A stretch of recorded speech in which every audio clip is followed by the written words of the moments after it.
भारत में E20 petrol यानी 20% ethanol मिश्रण का देशव्यापी तेजी से अपनाया जाना ऊर्जा सुरक्षा और किसानों के लिए फायदेमंद तो है, लेकिन उपभोक्ताओं और पर्यावरण के लिए कई गंभीर नुकसान भी पेश करता।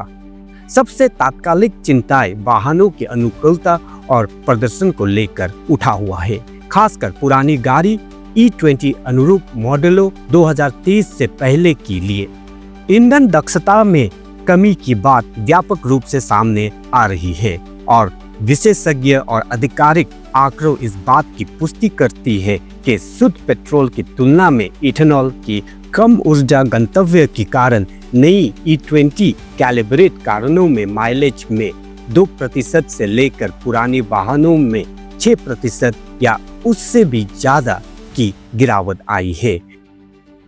इससे भी गंभीर बात इथेनॉल आर्द्रग्राही और संक्षारक होता है, जिससे समय के साथ ईंधन प्रणाली में रबर की नाली, गैस्केट और सील जैसी असंगत सामग्रियों का घर्षण हो सकता है, जिससे पेट्रोल रिसाव, फिल्टरों का जाम होना, रखरखाव लागत में वृद्धि और पुरानी धातु पेट्रोल तकनीकों में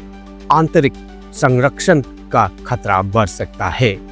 वाहन विशेष मुद्दों के अलावा इस कार्यक्रम को दीर्घकालिक पर्यावरणीय और खाद्य सुरक्षा संबंधी चुनौतियों का भी सामना करना पड़ रहा है। इथेनॉल की भारी मांग गन्ने जैसे जल ग्रहण, पेडी स्टॉक और अतिरिक्त चावल और मक्का जैसे खाद्यान्नों का उपयोग पर बहुत अधिक निर्भर करती है। पहले से ही संकटग्रस्त क्षेत्र में जल की कमी और संभावित खाद्य बनाम ईंधन को लेकर गंभीर चिंताएं पैदा होती है, जिससे कुछ अनाजों की आपूर्ति कम हो सकती है, जैसे कि खाद्य कीमतों में मुद्रास्फीति हो सकता है और राष्ट्रीय खाद्य सुरक्षा लक्ष्यों के लिए चुनौती पैदा हो सकती है। कार्यक्रम की स्थिरता सुनिश्चित करने के लिए जल और खाद्य संसाधनों पर दबाव कम करने के लिए कृषि दूसरे पीढ़ी G2 इथेनॉल के उपयोग की दिशा में एक महत्वपूर्ण और तेज बदलाव की आवश्यकता है।